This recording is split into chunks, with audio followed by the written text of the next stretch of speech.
a plane and Supergirl. This is Jason J. Lewis, the voice of Superman on Justice League Action. This is Mark Wade, writer of Superman Birthright. And you're listening to the Krypton Report. And you're listening to Krypton Report. Up in the sky, look! It's a bird! It's a plane! It's the Krypton Report! The All Things Kryptonian podcast, including Superman and Supergirl. We discuss games, movies, cartoons, TV shows, and comics. Find us on Facebook, Instagram, YouTube, and Twitter. Hey everyone, if you're tuning in, this is your first episode. Just want to give you a quick heads up. This episode is kind of a special, and I wanted you to know before the audio is not as perfect because it's an impromptu of me and my wife as we're driving to see Birds of Prey in the car, and then when we get back and we kind of just chat spoiler free. So this is a spoiler free discussion, but it's kind of fun to do things like this because we don't get the time, her and I, as much anymore. All right, I'm in the car, which is one of those rare special things that happens every now and then. And plus, it's the only way I can track down the lovely, the ever-present, my best friend, the Lois Lane to my Clark Kent, the most beautiful woman in all the land, the Junia. Hi, Junia. Hey, what's up? So this is like our special, we are on our way to the Thursday night showing of Birds of Prey, the Fantabulous Emancipation of one Harley Quinn. Reviews seem to be like positive. The one thing that I haven't seen in the reviews is kind of just talking about the characterizations of the Birds of Prey. Like, we already know that Margot Robbie's gonna kick butt because she did such a great job as Harley in Suicide Squad, and I want to point out the extended cut of Suicide Squad just because there were some more scenes that were added that helped showcase her. Harleen is what I'm going to use to determine pre-Harley Quinn. And so we know that she's going to rock it, and she already did a great job with the character. Yes. So it's really about how well they do these other characters, you know? And if you don't know, there was a Birds of Prey show in the early 2000s. It was kind of a companion show with Smallville that only lasted, there's one season available, it's on DC Universe. It didn't even air the full season, and there was, the twist in that was Harley Quinn was going to be the villain revealed, and it's a very subtle Harley Quinn that was in there. And then of course we got robbed of our live action Harley Quinn on Arrow. There's a behind the scenes photo, Google it. And then we had our proto Echo Harley wannabe on the crazy what the heck is this show of Gotham. So, you know, Margot is really our first full-fledged live-action Harley Quinn. But my fear is just the other characters. Will they be really true to who they're supposed to be? We got a Huntress, Helena. You know, we saw her on Arrow. That's been our only other live-action Huntress, other than the Earth 2 version that we got on Birds of Prey, which was, you know, Helena Wayne, or Helena, one of those names, Kara.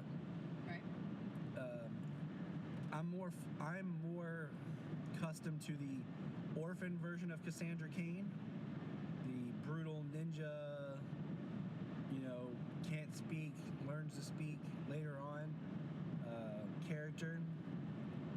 Montoya is going to be interesting at being an older Montoya. And then, of course, we're versed on different forms of Dinah Drake, Dinah Laurel Lance, Dinah Lance, Black Canary. You know, we've had a version 2 kind of versions, 3 versions from Arrow. You know, we had Dinah Drake, kind of. Dinah Drake, their mother, but wasn't a Canary. Then they kind of split the Laurel Lance and the Dinah Lance kind of into Sarah with, you know, on Arrow. And then we had Dinah Lance on Smallville. So we've had some live action Canaries going on. But the one thing that's kind of got me iffy is, to me, the Birds of Prey isn't complete without Oracle or Batgirl. And that's a big deal for me. Now, Janine, you talk for a little bit. Well, I mean, to be honest, I'm kind of boring in the aspect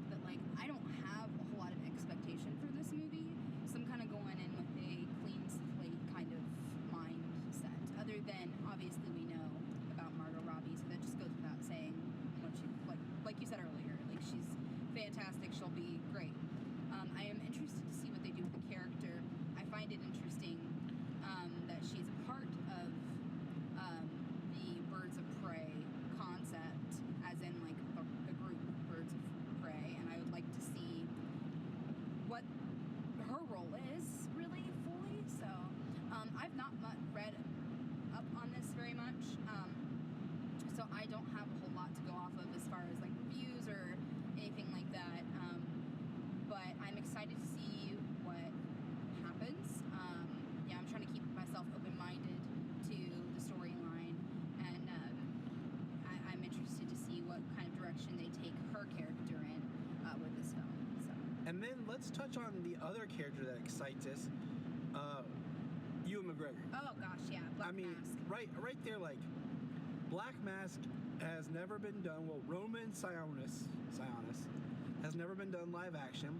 They did a pre-Roman kind of character on Gotham that Phil and Kelly and I interviewed way back when in the first season of Before the Bat podcast, played by the awesome Mr. Todd Stashwick. Check that out. And so I think Ewan is such an amazing actor. I love him in everything I've ever seen him in. Yep. He carried the prequel Star Wars movies on his back. Yep. He is a beloved treasure. Yep. So I think he's going to do great. I think he'll bring the energy of creating something that could easily just be a mob boss who wears a black mask. Yeah. I think he'll have an energy to him, and I'm looking forward to that. I think we're going to have fun with the movie. We're going to enjoy it. Yeah. But it's going to be one of those afterwards, do we think, well, was that true to the comic? Was that true to the spirit of the characters? Or was it just a good time with these people who happen to have these names? I feel like it's going to be more along that line. Like if I had any kind of a preconception, that would be it. Like, and that's why I'm trying to go in with an open mind in seeing this film, because I don't necessarily think that it's going to be in line with what we know of the characters from the comics. So, but hey, I mean, that's kind of the cool part about when they make these films, when they make, all of the shows on CW and everything, we're not necessarily getting like exactly true to the comics. We're getting these really new, refreshed, cool storylines, with these characters that we love so much. As long as we have like the core values in place and the core characteristics in place, of these characters, we can't really be all that upset. I understand we've got a lot of diehard fans out there for the comics, and that's awesome. But I mean, let's just think of it in a way of, this is just a new story that we get to hear, and that's kind of exciting, because we are fans, and now we get to see it on the big screen, which is pretty dope. This is why I love you. This is why I love her, guys. I mean, she's exactly right. I mean, how many times has a character been rebooted, retooled, and done differently in the comics, and we roll with it or go with it? I mean, we might have some complaints, but that's the nature of the storytelling, and that's why, like she said, like, is it true enough to the spirit? Is it there to be like, okay, I can see that character? Yeah. Or they can develop more, like, sometimes we're introduced to these characters in different times where they're building up to be the character that we love. So yeah, the open-mindedness is great. I mean, with a lot of these movies, I've said this multiple times on the different movies we've filmed, is we go into the film expecting that to be the definitive version of our character from the book, and the problem is the books vary, or there's so many different storylines out there in the comics. Yeah, and there's different ways of telling these stories. Yeah. We expect that the film version to be, that's it, that's exactly the character in every aspect. And I mean, looking at Batman's the greatest example, just because we've had so many on-screen Batman. Everyone has its validity. Yeah. Everyone has a version and a value when you look at the source material and what they're taking and what they're doing. And that's why it's so hard to have that definitive Batman. People will argue it, and there's different reasons, time, when we grew up, or whatever. But we all have to remember that, like, this is an art form, and the people who, construct these films and these stories, like, they're artists, so not every single single thing is going to fit into a certain template that we create in our minds. And it shouldn't, because it is art, you know? And how boring would it be if everything was the same? You know, how boring would it be if, you know, Harley didn't fluctuate in her characterization, you know? It's a very neat thing that we actually get to see these different concepts being played out in comics, in storytelling, and screenwriting, and, you know, all of these different things. You know, let's appreciate the fact that it's an art, you know, and appreciate the artists that create these. Exactly. I mean, the movies are just an Elseworlds tale. If you want to look at, like, Junia and I the other night, we were watching Arrow, the finale, and, you know, I talked about how it kind of upsets me that, you know, one of the power type couples and one of Oliver's things is his strained on and off again romance love with Dinah/Laurel, and how we've had 2 live action Green Arrows and neither of them end up with the Black Canary. Right. Like, they both end up with a character that was kind of created on that series. Yep. So, you know, and Jania's like, but I like him. And we kind of argued that. And I said, you know, it's like, you couldn't, like, if it wasn't Superman and Lois in the end, you got a lot of people mad. That's just one of those couples you don't mess with. Okay? I mean, they did in the comics, though. They did, but then eventually they got it right. They went back to it because people were pissed. Right, exactly. But it's that play, that's that storytelling. It's the same concept of, like, taking Superman's underwear off of him and just having him in, you know... They're trunks. Yeah, they're not. I'm just saying. Okay, sorry, my bad. Trunks, Spanx, whatever. Basically. Yeah, I mean, but it's the same concept in an aspect, because that's something that, you know, is so iconic to the character that, you know, it upsets us, a lot of us, and at first, you know, but after a while we kind of get used to it. And some people do. It can fluctuate back and forth, and it's the art form, it's the storytelling, it's just making it their own. Do you know what I mean? Like, exactly. You can't be mad at a film creator or a screenwriter or, you know, even a costume designer fully, because it's their way of showing their art. Exactly. You have to understand it's an adaptation, it's an interpretation. Yes. You know, some things literally can't translate that well from the book page to the screen. Right. And then when they do, they just don't work right. Well, I mean, you think about this. You're taking a comic book series and you're trying to condense it into a, you know, 1.5 to 2.5 hour film. You know, it's difficult to take all of that information, all that backstory, and place it into this film and have it be lining up the way that you want it to line up. So certain things have to have give and take, not just with the storyline, but with, like, I mean, the costuming even. Like, does it really make sense within the adaptation that you've had to create here? And that's one thing I will say right now, that I'm not, like, I don't need a literal Huntress costume from the comics, because, let's face it, it's ridiculous.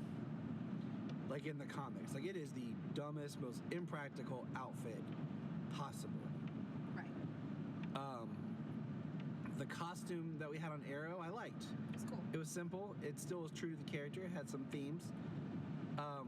And right now, the Huntress costume that we're seeing in this film looks more like the kind of things they did in the early 2000s when they're like, oh, it's a comic book movie, but we don't really want to, like... She's got the costume. Kind of like in Smallville, where they're like, yeah, Clark has the costume. It's his jeans and his red jacket and blue shirt. You know, or it's like, yeah, this is their hoodie costume. Yeah. But we don't actually want to give them full-fledged comic book accurate costumes. And that's where I feel right now on, like, Huntress, who out of all these characters, Huntress and Black Canary actually have more comic book stapled costumes. And, you know, the costumes are part of the fun. I've said that multiple times with Titans. I get mad how little they use their costumes. How they'll just do stuff in street clothes. And I'm like, their costumes on that show are amazing. Yeah. Well, I mean, it's like Harley, you know, from what we've seen from the pictures and the, you know, trailers and stuff, you know, she doesn't have anything other than maybe her hair and obviously her skin and everything that looks like it's Harley Quinn. You know what I mean? Yeah, but the thing with her now is because in the comics they've done her as the white skin like the Joker, it kind of leans into that where she kind of can be Harley Quinn without the costume because it's just her. And we'll see, because I mean, they've said that she's going to have multiple costumes and stuff in the film, and we've only really seen 2. Okay, but let me put it to you like this. I've been looking at the Harley Quinn merchandise Yeah, we have. that's out there. Why is that, Junia? Because our daughter, who is 2 years old, absolutely loves Harley Quinn, and we just tried to redo her bedroom in Harley Quinn-esque style, which was extremely difficult because there's like nothing out there. It's all over-sexualized. Thanks a lot, David Ayer, Yeah, seriously. and a lot of comic book people. But she loves classic Harley. Just throwing that out there. The Yeah, she black does. and the red. She does, and that is super duper hard to find. But even like the Birds of Prey stuff that's out there, merchandise-wise, you look at the clothes that are out there that, you know, are supposed to be Harley Quinn clothes from Birds of Prey, and you can't tell that it's Harley. It's just a cool piece of clothing. Yeah, you're right. Do you know what I mean? Yeah, Like, taking it off of the body. the body character. Yeah, you're right. So it doesn't really feel like that character. So that's kind of where I'm coming from too. And not that I'm, you know, complaining about it or whatever, but it's just an interesting thought, you know. It totally is. I've said, like, my live action Harley, I would have liked if they would have done basically the costume of, like, I think it's Arkham City, and it was the one they also use in Escape from Arkham, and then just do her hair. Yeah. Instead of having, like, the mask, just do the domino mask type thing with her hair, and, you know, the more traditional black and red leather pants with the boots and everything. Yeah. Kind of like a mixture, so you get more of that classic feel in there. But yeah, but here we go. We're about to be at the theater, and we'll be back. So we just got home, and it's been an adventure on that. Our car died again. But no, we wanted to finish up with this is kind of like our spoiler-free kind of thoughts and reviews. So we just got out, and I will say it was interesting. We've been to, let's see, you and I have seen all these new DC movies together since Man of Steel on opening night. Yep. We saw the advanced screenings of Aquaman and Shazam.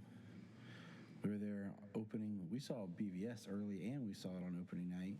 Yeah, we did. We were there for Man of Steel opening night. Suicide Squad opening night, and then we were here for Birds of Prey, and it was kind of shocking. There was only 10 people in the theater. Yeah, it was very small. Yeah. And granted, like, the original, it was showing in, I think, 2, maybe 3 screens. And we went at 8 p.m. in, like, one of the smaller theaters instead of the IMAX, so maybe there was bigger turnout there. But there was, like, 10 people in our auditorium. Yeah, it was weird. But it was fun, though. I enjoyed it. I enjoyed the environment. I enjoyed it with you. But the movie, I liked it. Yeah. I had a lot of fun with the film. It definitely takes advantage of its R rating, I think, without going too far. It has some what the fuck moments. So some laugh out loud moments or scream out loud. A couple of times you and I were both like, oh, yeah. Yeah. Yep. The fight scenes were amazing. They were fantastically choreographed. Yes.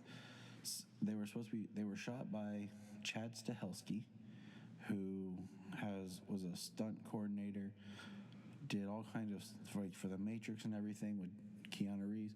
Went on to direct this little movie called John Wick, John Wick 2, John Wick 3. And I think, and I'm going to say this, with him directing this little bit with Warner Brothers, I think they should tap him for the Nightwing film. Oh my gosh, Just absolutely. the kinetic movements and stunt work that he does, just the smoothness, and I think would be perfect for Nightwing. It was so seamless and so beautifully done, honestly. There were times where, in some films, I feel like it's easier to see where it's the stunt person and where it's the actor. Yeah, But you look for certain aspects, like, oh, their hood is up, or they're in the shadow, or like. right. But with this, it was so seamless. Mm-hmm. You had no idea, and I was trying to pay attention to it. I was trying to catch it, on purpose, a couple times, and I'd focus in on it, and I could not tell the difference. And I'm usually not too bad at that. We both have a good eye for stuff like that. But this movie, okay. So yes, it's called Birds of Prey and the Emancipation of Harley Quinn, but it really is a Harley Quinn movie, and it's so weird to think about just because, like, Margot Robbie was such a huge breakout of Suicide Squad, and here we are. What, 4 years later? Yeah, 2016 was Suicide Squad, and 4 years later, we finally get her in the follow-up to that of her character, and then she'll be in next year's The Suicide Squad. So it's so crazy that it took this long. I mean, there was like 3 different scripts. There was like a Harley Quinn movie, a Harley Quinn Joker, supposed to be like a Bonnie Clyde movie, and then there was the Gotham Sirens film that was supposed to be done, and then we ended up getting this, and it's just so interesting that this is what we got, and not in a bad way. No. I'm just saying, like, it's just, and I think it was, Margot Robbie got clout for her I, Tonya Oscar noms and stuff like that, and I think it really helped. And she's the driving factor behind this film, and every bit as great as we thought she would be. I mean, we're not going to give anything away because it's not spoilers, but everyone brought their A game. Oh my gosh, it was a great cast. There's only 2 characters I can say that I'm not sure how I feel about based on just the comic book counterparts I'm used to, and that's Montoya and Cassandra Cain. But for the film, they did fine. Very much enjoyed Huntress. Some of her costumes were kind of weird, but I just let it slide. It was kind of retro in some aspects, like almost like 80s retro. Right. There was one time I thought she was wearing one of those old jumpsuits my mom used to wear. It was like she's wearing a black plastic trash bag to exercise in.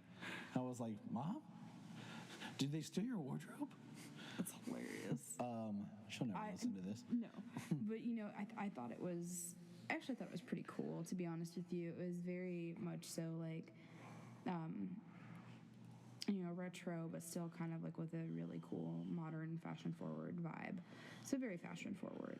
Everybody's costumes were awesome. Yeah. Ewan McGregor looked like he was having a blast. He was amazing in the film.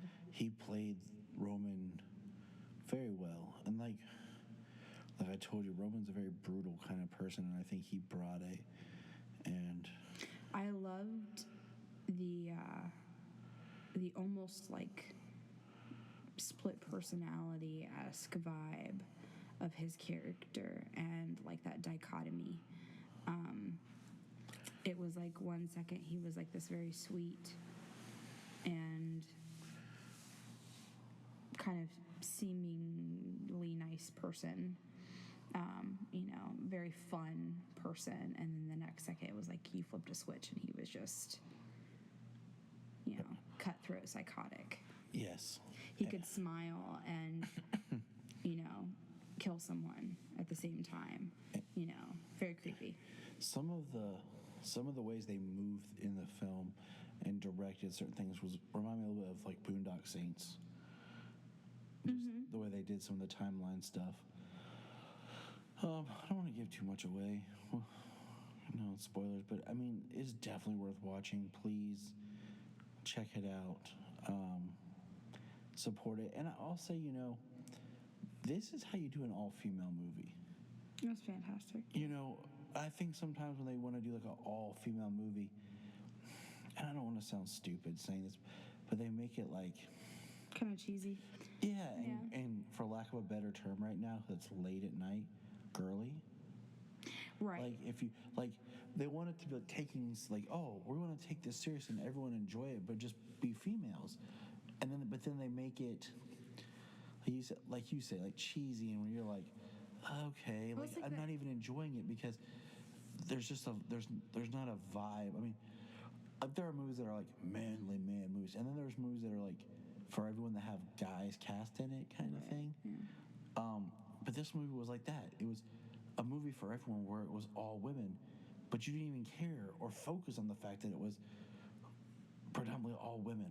Well, it was like with the whole, female Ghostbusters thing. That was just so kind of like, the opposite of this movie and what you're talking about, where it wasn't necessarily girly, but it was just very in your face femininity, which there's nothing wrong with that, but it kind of took it to a cheesy level, whereas this was very much so like I walked out of the theater and my subconscious self was just like, I'm ready to go kick some butt, as a woman. Like, I was ready to go learn how to fight. You were watching those hunter scenes like, I gotta train.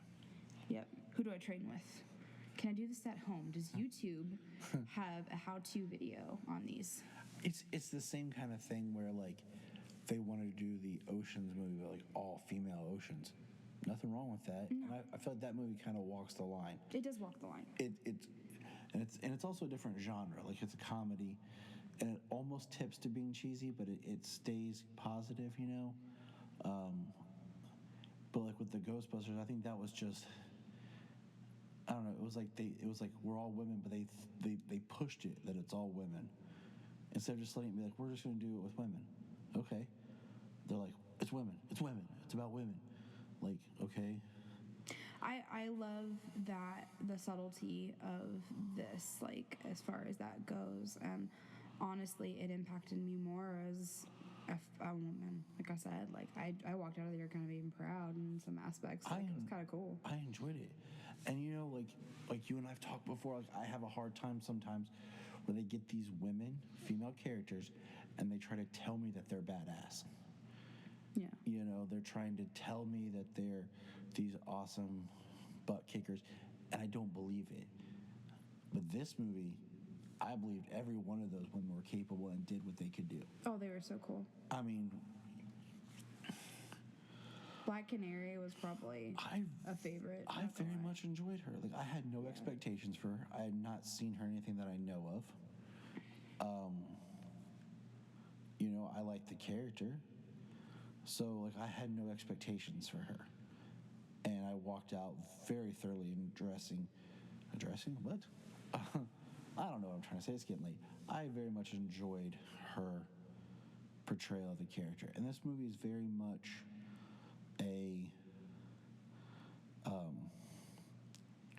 it is a start of the Birds of Prey. Like, it sprinkles the seeds. It does, for sure. It's not over him. It's not trying to be anything more. That's why I said, like, it's very interesting that it's, you almost thought it would be like Harley Quinn with the Birds of Prey or something, because they're like slip in the background. And I very much would like to see a sequel would be like the Birds of Prey versus Gotham City Sirens or something. Based on where this movie goes. And yeah, it was really enjoyable. We're not going to spoil anything other than you'll have a good time. It was fun. Like I said, it is R. It does take advantage of the R rating. And I mean, that's all for now. We'll talk more when we can actually spoil the crap out of this thing and really break it down. Good night, everybody. So that was Junia and I's quick reference. Look forward to hearing our thoughts as we do a full spoiler movie review with the rest of the crew here soon. And remember, look up in the sky. And sadly, Superman wasn't in this movie or mentioned.